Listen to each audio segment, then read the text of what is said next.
السلام علیکم ورحمۃ اللہ تعالی وبرکاتہ۔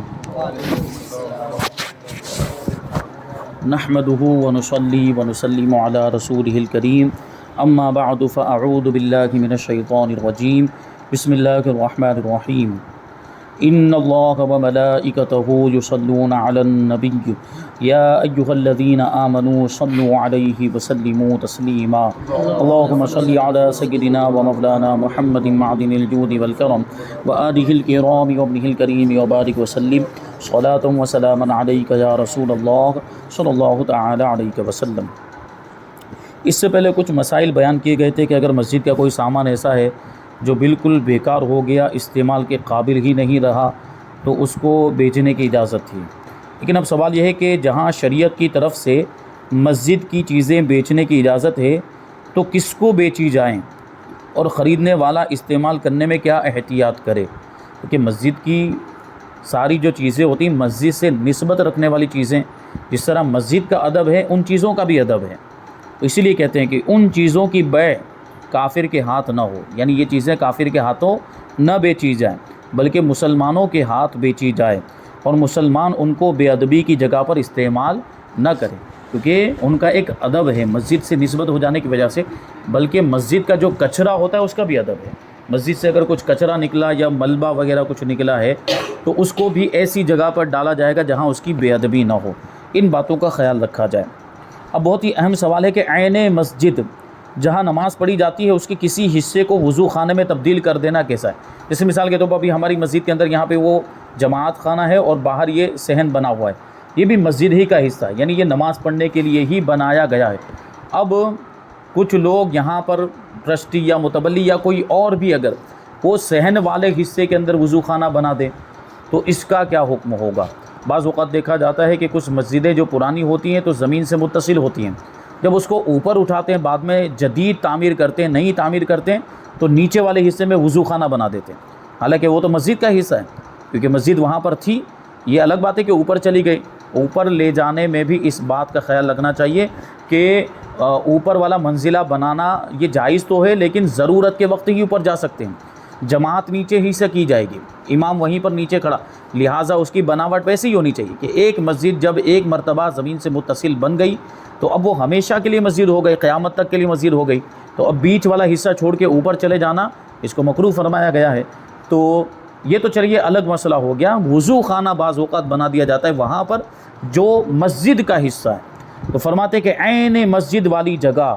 یعنی جو جگہ مسجد کے لیے وقف ہوئی ہے، جو نماز پڑھنے کے لیے عین مسجد اسے کہیں گے۔ بعض اوقات یہ احاطے کو، پورے احاطے کو مسجد کہہ دیا جاتا ہے، جیسے ابھی اسی میں جماعت خانہ بھی ہے، صحن بھی ہے، یہ تخت بندی بھی ہے، وضو خانہ بھی ہے، یہ استنجا خانہ بھی، یہ ساری چیزیں اس کو ملا کر بھی بعض اوقات مسجد کہہ دیا جاتا ہے، لیکن یہاں مراد کیا ہے؟ وہ جگہ جو نماز پڑھنے کے لیے ہی بنائی گئی ہے وہ عین مسجد ہے۔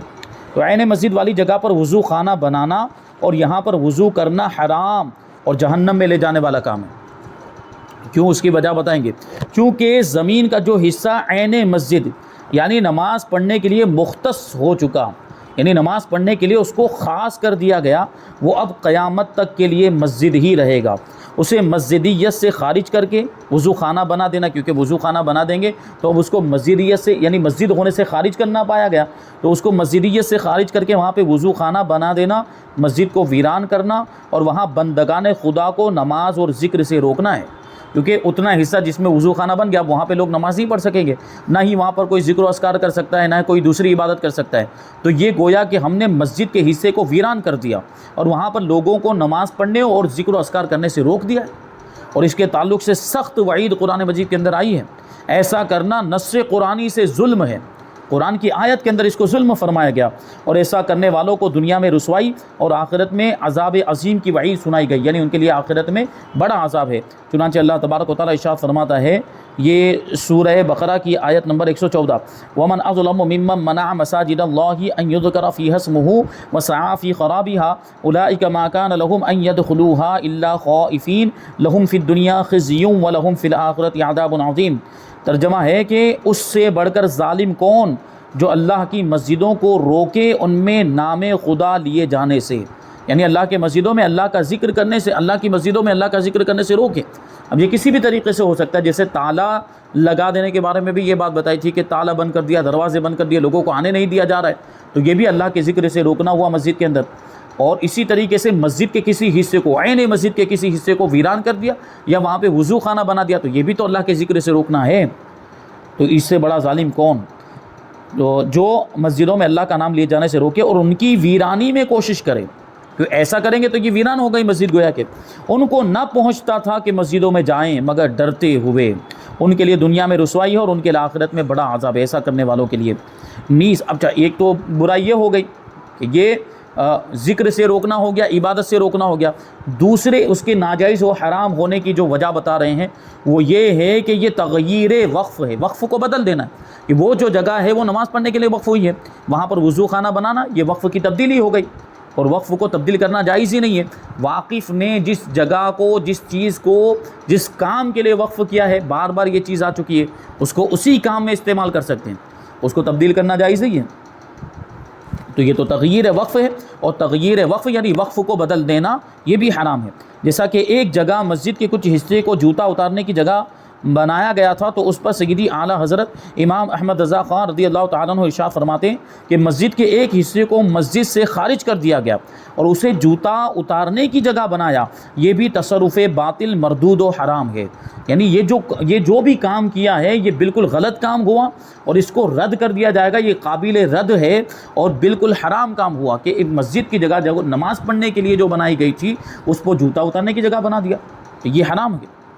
تو اب یہ بھی وہاں پر بھی ہوگا نا کہ لوگ جوتا اتاریں گے تو وہاں لوگ نماز نہیں پڑھیں گے، جبکہ وہ جگہ بنی تھی نماز پڑھنے کے لیے، تو وہاں پر اگرچہ اتنے حصے میں نماز پڑھنے سے روکنا پایا گیا، تو ایسا کرنے والے ظالم ہے۔ اوقاف میں تبدیل و تغییر کی اجازت نہیں، وقف کی جتنی بھی چیزیں اپنی طرف سے اپنی مرضی سے کچھ بھی تبدیلی نہیں کر سکتے، واقف نے جس کام کے لیے اس کو وقف کیا ہے اسی کام میں اس کو استعمال کریں گے،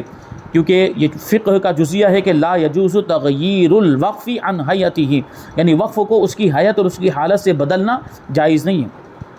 اور پھر یہ تغییر بھی ایسی، یعنی یہ بدلنا بھی ایسا ہے کہ جس میں مسجد کی کھلی بے حرمتی ہے، یعنی مسجد والی جگہ پر، عین مسجد جو نماز کے لیے بنی، وہاں پر وضو خانہ بنا دینے میں کیسی بے حرمتی اور بے ادبی ہے اس کو بیان کرتے ہیں۔ یعنی وہ جگہ جو کل تک اللہ عز و جل کی بارگاہ میں سجدہ ریزی کے لیے مختص تھی، وہ جگہ نماز پڑھنے کے لیے خاص تھی، سجدہ کرنے کے لیے خاص تھی، اب اسے معاذ اللہ پاکی اور ناپاکی، اسے معاذ اللہ پاکی اور ناپاکی دھونے اور وضو کا پانی گرانے کے لیے مہیا کر دیا گیا، کیونکہ وضو خانہ بنائے تو کیا ہوگا وہاں پر، اور اگر پاک بھی ہے تو بھی بہرحال وہاں پہ پاؤں دھوئے گا، ہاتھ دھوئے گا، بعض اوقات یہ بھی ہو سکتا ہے کہ اس کے پاؤں میں کوئی نجاست لگی ہوئی ہے، وہ بھی وضو خانے میں دھوئے گا۔ وہ کتنی مقدس جگہ تھی جس کو نماز پڑھنے کے لیے بنایا گیا تھا، اب وہاں پہ پاکی اور ناپاکی کو دھویا جا رہا ہے، تو یہ بالکل بے ادبی اور بے حرمتی ہے۔ حالانکہ حضور پاک صلی اللہ علیہ وسلم نے تو مسجد میں تھوکنے سے بھی منع فرمایا، تو یہ تو ناپاکی بھی ابھی آ سکتی، ضروری نہیں کہ وہ ناپاکی پاؤں لے کر آئے ہو، لیکن ہو سکتا ہے کہ لگ گئی ہو، اس کو پتہ بھی نہ ہو، اور یہ ایسا ہوتا بھی ہے، تو وہ ناپاکی جبکہ تھوکنے سے مسجد میں منع فرمایا گیا۔ حضرت انس ابن مالک رضی اللہ تعالیٰ عنہ سے مروی ہے کہ رسول کائنات صلی اللہ علیہ وسلم نے ارشاد فرمایا، البزاق فی المسجد خطیۃ وکفارتها دفنها، مسجد میں تھوکنا خطا ہے یعنی گناہ ہے، اور اس کا کفارہ اسے دفن کر دینا ہے۔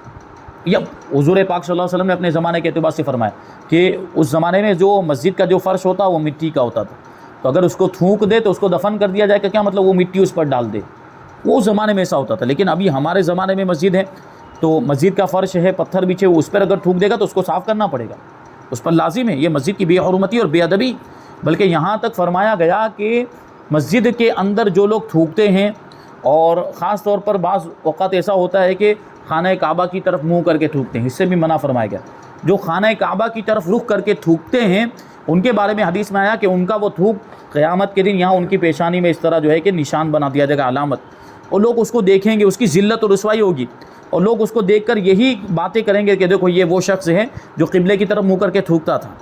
تو یہ قبلے کی بے حرمتی، مسجد کے اندر بھی تھوکنا یہ اس کی بے حرمتی ہے۔ تو یہ دیکھیں اگر وضو خانہ بن گیا تو ظاہر سی بات وہاں پہ لوگ تھوکیں گے ہی تھوکیں گے، بلغم نکالیں گے، ناک صاف کریں گے، سب ہوگا وہاں پر، تو یہ مسجد کے آداب کے خلاف ہے۔ اور وضو کے دوران گرنے والے پانی سے گھن آتی ہے، خصوصاً کلی اور ناک صاف کرنے میں جو پانی استعمال ہوتا ہے، اور ایسا گھن والا پانی کوئی بھی اپنے جسم پر گرانا پسند نہیں کرتا. ناک کا پانی نکلا ہے، منہ کا پانی کلی کر کے کسی نے مان لیجیے جمع کر لیا، تو کیا اس پانی کو اگر کوئی اپنے جسم پر ڈالنا پسند کرے؟ کوئی ہرگز پسند نہیں کرے گا. تو اب سوچیں آپ کہ جب ایسے پانی کو کوئی بھی اپنے جسم پر گرانا پسند نہیں کرتا، تو مسجد جیسی مقدس جگہ پر ایسے پانی کو گرانا کیسے جائز ہو سکتا ہے؟ اسی وجہ سے علماء فرماتے ہیں کہ مسجد میں وضو کرنا حرام ہے. مسجد کے وہ والے حصے کے اندر جہاں نماز پڑھی جاتی ہے، جو نماز پڑھنے کے لیے بنایا گیا، وہاں وضو کرنا جائز نہیں ہے. صرف اعتکاف والوں کو اجازت اس صورت میں ہوگی جب کہ پانی کے وضو کے قطرے بالکل بھی وہاں پر نہ گریں. لیکن ان کو تو وضو کرنے کے، اگر وضو ٹوٹ گیا ہے تو ان کو وضو کرنے کے لیے نکلنے کی اجازت ہے، تو نکل ہی سکتے ہیں، تو وہاں وضو کیوں کریں گے وہ؟ بہرحال وضو خانہ جو ہوتا ہے وہ مسجد سے خارج ہوتا ہے، یعنی مسجد کا حصہ نہیں ہوتا. مسجد والے حصے کے اندر وضو کرنا جائز نہیں ہے، حرام ہے. چنانچہ درر مختار میں ہے کہ یحرم فیہ الوضو، مسجد میں وضو کرنا حرام ہے. علامہ ابن عابدین شامی رحمۃ اللہ تعالی علیہ اس کے تحت فرماتے ہیں کیونکہ وضو سے گرنے والا پانی طبعی طور پر مستقذر ہوتا ہے، یعنی اس سے گھن آتی ہے. وضو سے جو پانی گرتا ہے اس سے آدمی گھن محسوس کرتا ہے، لہٰذا اس سے مسجد کو پاک رکھنا ایسے ہی واجب ہے جیسے مسجد کو ریچھ اور بلغم سے پاک رکھنا واجب ہے. یعنی مسجد کے اندر آپ یہ ناک سے نکلنے والی رطوبت گرا نہیں سکتے، بلغم وہاں پہ نہیں گرا سکتے، اسی طرح یہ پانی بھی نہیں گرا سکتے. اور یہی وجہ ہے کہ اس سے بھی منع فرمایا گیا کہ وضو کرنے کے بعد جو قطرے گرتے ہیں وہ مسجد میں گرائے جائیں. اس کو بھی مکروہ تحریمی فرمایا علماء نے. وضو کرنے کے بعد کچھ لوگ نہیں ہوتے، ہاتھ کو جھاڑتے ہوئے ایسے چلے جاتے ہیں اور مسجد والے حصے میں وہ پانی گرتا ہے ان کا. یہ گنہگار ہیں ایسے لوگ جو مسجد والے حصے کے اندر یہ پانی گراتے ہیں. اب آگے سوال کہ جو اب حکم معلوم ہو گیا کہ مسجد والے حصے کو، یعنی جو نماز پڑھنے کے لیے بنایا گیا، وہاں پر وضو خانہ نہیں بنا سکتے. اگر کسی انتظامیہ نے، یعنی متولی اور ٹرسٹیوں نے مسجد کے چندے سے ایسا کیا ہو، یعنی مسجد والی جگہ پر وضو خانہ بنا دیا، تو اس کے لیے کیا حکم ہے؟ جواب: چونکہ یہاں وضو خانہ بنانا ہی جائز نہ تھا، تو یہاں پر مسجد کا چندہ صرف کرنا بھی ناجائز اور بیجا تصرف تھا. جب وضو خانہ بنانے کی اجازت ہی نہیں تو اس میں مسجد کا چندہ لگانے کی بھی اجازت نہیں تھی، وہ بھی ناجائز. جس شخص نے ایسا تصرف کیا، یعنی ایسا کام کیا، اس پر لازم ہے کہ مسجد کا فرش جیسا پہلے تھا ویسا ہی اپنے پلے سے تعمیر کرا دے، یعنی وضو خانے کو توڑ کر اپنے خرچے سے پہلے جیسا وہ فرش بنا دے. اور جو چندہ مسجد کا صرف کیا وہ بھی مسجد کو پورا دے، اپنی طرف سے دینا پڑے گا، کیونکہ اس کی طرف سے زیادتی پائی گئی، اجازت نہیں تھی پھر بھی اس نے بنایا، تو مسجد کا جو چندہ ضائع ہوا وہ اس کو دینا پڑے. اور یوں کرے گا کہ یہ ناجائز تعمیر ختم کر کے، یعنی وضو خانے کو پہلے توڑا جائے گا. اگر کوئی قابل قیمت ملبہ بچے، یعنی توڑنے کے بعد اگر کوئی ایسا سامان بچا جس کو بیچا جا سکتا ہے، اس کی قیمت آ سکتی ہے، تو وہ قیمت جو ہے وہ مسجد کو دی جائے گی، اور باقی رقم نقدی کی صورت میں وہ ادا کرے گا. کیش کی صورت میں جو باقی جو کچھ بھی خرچہ ہوا ہے وہ اپنی طرف سے دے گا. کیسے؟ مثال کے طور پر اس کو یوں سمجھیں کہ مثال کے طور پر اس ناجائز تعمیر پر اگر 20,000 روپے چندے کا صرف ہوا، یعنی خرچ ہوا، اب ملبہ جو ہے وہ 2,000 روپے کا بچا ہے، تو بقیہ 18,000 یہ تصرف کرنے والا اپنے پلے سے دے گا. یعنی 2,000 تو ملبے کے آ جائیں گے جو بکے گا، تو وہ دے دیے مسجد میں، اور باقی کے 18,000 اس کو اپنی طرف سے اپنی جیب میں سے دینے پڑیں گے. ایک شخص نے مسجد کی دیوار پر ناجائز تصرفات کیے تھے. اس کا جواب دیتے ہوئے امام اہل سنت اعلیٰ حضرت رضی اللہ تعالیٰ عنہ یوں لکھتے ہیں کہ اس پر فرض ہے کہ حجرہ مسجد پر جو دیوار بنائی ہے ابھی فوراً ڈھا دے، مسمار کر دے. کتنی تاکید کے ساتھ فرمائیں، ابھی فوراً اس کو، کیونکہ ناجائز یہ ایسا ہوا ہوگا کہ مسجد کی دیوار ہے، اس پر کسی نے اپنا کمرہ بنا لیا، اس پر کسی نے جو ہے کہ کوئی دوسری چیز بنا لی، تو اس کے بارے میں فرمایا جا رہا ہے کہ فوراً اسے توڑا جائے گا، اسے گرا دیا جائے گا، مسمار کر دیا جائے گا. اور اس میں جو کچھ بھی نقصان حجرہ مسجد کا، یعنی مسجد کا جو حجرہ کمرہ بنا ہوا تھا اس کا ہوگا، یا دیوار مسجد کا جو کچھ بھی نقصان ہوا ہے اس کو جو نقصان پہنچے اسے اپنے داموں سے ویسا ہی بنوا دے. یعنی اپنی طرف سے اپنے پیسے لگا کر پہلے جیسی دیوار بنائے مسجد کی دیوار، اور مسجد کا جو حجرہ بنا ہوا تھا اس حجرے کو پہلے جیسا بنائے. دیوار مسجد میں جو سوراخ کیا ہے، بعض اوقات ایسا ہوتا ہے نا کہ پڑوسی ہیں تو اپنی دیوار نہیں بناتے، مسجد کی دیوار ہی کو استعمال کرتے ہیں، اور اپنی چھت ڈالنے کے لیے مسجد کے اندر جو ہے کہ وہ سوراخ کر کے لکڑے وغیرہ ڈال دیتے ہیں. وہ یہ کرتے، یہ بھی ناجائز و حرام، اس کی ہرگز اجازت نہیں. تو مسجد کی دیوار میں جو سوراخ کیا ہے وہ سوراخ اس کے ایمان میں ہو گیا، یعنی اس کے ذمے پر لازم ہو گیا. اس پر فرض قطعی ہے کہ اس ناپاک کڑی کو ابھی فوراً نکالے. جو کڑی اس نے اس میں ڈالی، جو لکڑا وغیرہ شہتیر اس میں ڈالا ہوگا، اس کو فوراً نکالے، اور دیوار مسجد کی ویسی ہی اصلاح کر دے جیسی وہ پہلے تھی، یعنی اس کو بالکل درست کر دے، جو سوراخ بنا اس کو بند کر دے. یہ اتنا سخت حکم ہے مسجد کے تعلق سے. اب آگے ایک سوال ہے کہ مسجد کی جگہ سڑک بنا دینا اور مسجد دوسری جگہ منتقل کرنا کیسا ہے؟ مسجد ابھی آپ کو سمجھ میں آ گیا تھا کہ ایک بار جو مسجد بن جاتی ہے وہ قیامت تک کے لیے مسجد، تو سڑک بنانا کیسے جائز ہو سکتا ہے؟ اور مسجد کو ایک جگہ سے دوسری جگہ منتقل بھی نہیں کیا جا سکتا، جواب تو ہم کو معلوم ہی۔ اور آگے ایک سوال ہے کہ صرف فنائے مسجد کو سڑک کے لیے دینا کیسا ہے؟ یعنی کچھ حصہ تو جیسے کہ وہ والا حصہ جو نماز پڑھنے کے لیے ہی بنا، لیکن یہ والا حصہ جو خالی پڑا ہوا ہے، ادھر کچھ حصہ خالی پڑا، اس کو فنائے مسجد کہیں گے۔ خارج مسجد والا حصہ یعنی جو نماز پڑھنے کے لیے نہیں بنا، مسجد کے احاطے میں ویسے ہی شامل ہے، تو اس حصے کو سڑک بنا دینا کیسا ہے؟ جواب، مسجد کو دوسری جگہ منتقل کرنا اور اس کی زمین پر راستہ یا مکان بنانا سب اشد حرام قطعی ہے، اگرچہ اس کی عوض دوسری جگہ سونے کی مسجد ہی کیوں نہ بنوا دی جائے۔ یہ مسجد توڑ کر دوسری جگہ سونے کی مسجد بنا تو پھر بھی اس کو توڑنا جائز نہیں ہے، اتنا سخت حکم ہے۔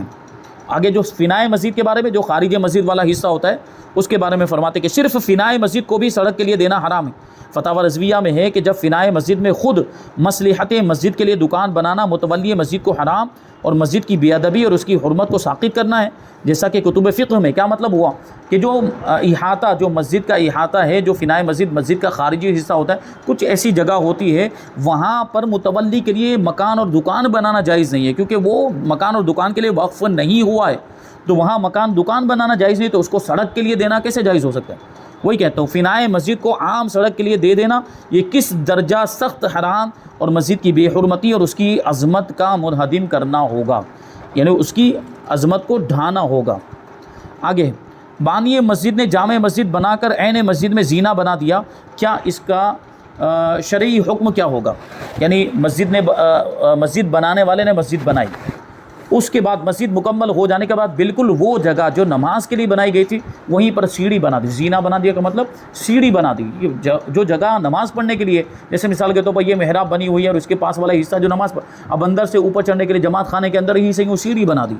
تو مسجد عین مسجد کے اندر اس نے سیڑھی بنا دی ہے۔ تو وہی کہہ رہے ہیں کہ خود بانی نے یعنی مسجد بنانے والے نے کہ جامع مسجد بنا کر اس مسجد کے ایک حصے زمین میں اس کا زینہ بنائے، یہ بھی ناجائز ہے کہ مسجد بعد تمامی مسجدیت کسی تبدیلی کی متحمل نہیں۔ کیا مطلب؟ کہ مسجد ایک بار مسجد ہو گئی تو اب اس کو تبدیل نہیں کیا جا سکتا، یعنی پھر مسجد کے اندر کوئی ایسی چیز نہیں بنائی جا سکتی جو مسجد سے خارج ہوتی ہے، جو مسجد ہو نہیں سکتی، جیسے وضو خانے کے بارے میں کہ ایک بار مسجد ہو گئی تو اب وہاں وضو خانہ نہیں بن سکتا، اسی طرح ایک بار وہ جگہ مسجد ہو چکی نماز پڑھنے کے لیے، اس کو ہمیشہ کے لیے کر دیا گیا، تو اب وہاں زینہ یعنی سیڑھی بھی نہیں بنائی جا سکتی مسجد مکمل ہو جانے کے بعد۔ ہاں، مسجد مکمل ہونے سے پہلے مستثنا کیا جا سکتا ہے، الگ کیا جا سکتا ہے، مسجد ابھی مکمل نہیں ہوئی ہے، مسجد کی تعمیر جاری ہے، مسجد بن رہی ہے ابھی، ایسے میں کہہ دیا کہ چلو یہاں سیڑھی نکال دیں گے، تو وہاں سیڑھی نکالنا جائز ہے مکمل ہونے سے پہلے، لیکن ایک بار مسجد بن گئی تو اب جو حصہ مسجد ہو چکا، نماز پڑھنے کے لیے وقف ہو چکا، اب وہاں پہ عین مسجد میں زینہ اور سیڑھی وغیرہ بنانا جائز نہیں ہے۔ واجب ہے کہ اسے بھی زائل کر کے، یعنی اس سیڑھی کو ختم کر کے، اس زینے کو ختم کر کے اسے خاص مسجد ہی رکھیں، یعنی اس کو مسجد ہی کے طور پر جیسے وہ پہلی تھی ویسے اس کو بنا دیں۔ اب یہاں پر جو ہے کہ مسجد کے تعلق سے جو وقف کے مسائل تھے وہ مکمل ہو گئے۔ اب یہاں پر مسجد اور مدرسے کے متعلقین کے وظائف، یہ مسجد کے متعلقین جیسے امام ہے، مؤذن ہے، متولی بھی مسجد کا متعلق ہے، مسجد سے تعلق رکھنے والا، اسی طرح مدرسے میں پڑھانے والے اساتذہ ہوتے ہیں، مدرسے کے کچھ ذمہ دار اس کے بھی متولی ہوتے ہیں، تو ان کو وظیفہ اور تنخواہ دینے کا معاملہ کیا ہے، تنخواہ دے سکتے کہ نہیں دے سکتے، دیں گے تو کتنی دیں گے، یہ سب مسائل جو ہے کہ انشاءاللہ تبارک و تعالیٰ آگے شامل کیے جائیں گے۔ اللہ تبارک و تعالیٰ کی بارگاہ میں دعا ہے کہ جو کچھ بھی بیان ہوا اس پر ہم سب کو عمل کرنے کی توفیق عطا فرمائے، اور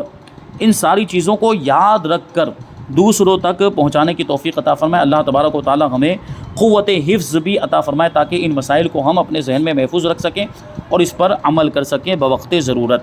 آمین۔ السلام علیکم۔